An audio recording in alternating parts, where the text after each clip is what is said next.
दोस्तों, लेज दुनिया के मशहूर स्नैक्स हैं। आज की दुनिया में शायद ही कोई शख्स ऐसा हो जिसने ये चिप्स ना खाए हों। अस्सलाम वालेकुम दोस्तों, इन्फो वॉल में खुश आमदीद। आज की वीडियो में हम जानेंगे कि लेज इजाद करने वाला कौन था और उसकी स्ट्रगल क्या थी।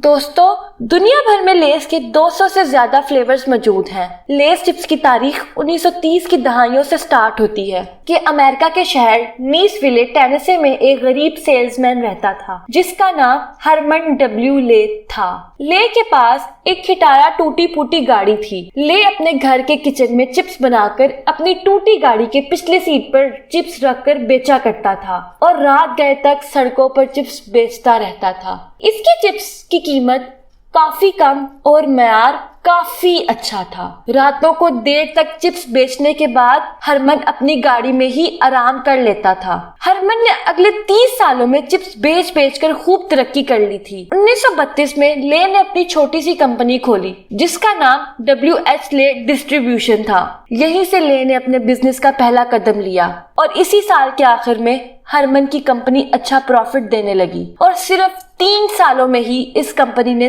30 एम्प्लॉयज हायर कर लिए। उस वक्त चिप्स एक पेपर बैग में पैक किया जाता था जिसमें वो कुछ ही देर में स्मेली हो जाता था। फिर हरमन ने इसका हल निकालते हुए ग्लाइसिन जैसा बैग बनाया जिससे चिप्स ज्यादा देर तक फ्रेश रहता है।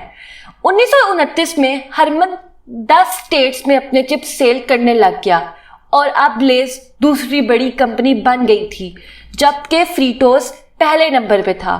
कुछ देर बाद फ्रीटोस की चेयरमैन चार्ल्स और ले एक ही स्टोर में काम करने लगे। इस वक्त अमेरिका की इकॉनमी बूम पर थी और लोग पैसा खर्च कर सकते थे। हरमन ने न्यू सीजनिंग और फ्लेवर्स इंट्रोड्यूस कराए जो अमेरिका के लोगों को पसंद आए और इसी तरह हरमन ले की चिप्स की डिमांड 10 स्टेट से 30 स्टेट्स तक जा पहुंची। 1959 में चार्ल्स के हार्ट अटैक की वजह से डेथ हो गई और हरमन के फ्रीटो के साथ ताल्लुक अच्छे थे और इस तरह हरमन ने डिसाइड किया कि वो फ्रीटो और ले कंपनी को मर्ज कर लेता है। जी हाँ दोस्तों, इसी तरह हुआ। फ्रीटो और ले कंपनी मर्ज्ड हो गई और फ्रीटो ले बन गई और हरमन फ्रीटो ले के CEO बन गए। उसके चिप्स की एडवर्टाइजमेंट अब टीवी पर आने लगी। टीवी उस टाइम का लार्जेस्ट टेक्नोलॉजी था। फ्रीटोज ले की सेल्स 180 मिलियन पर पहुंच गई।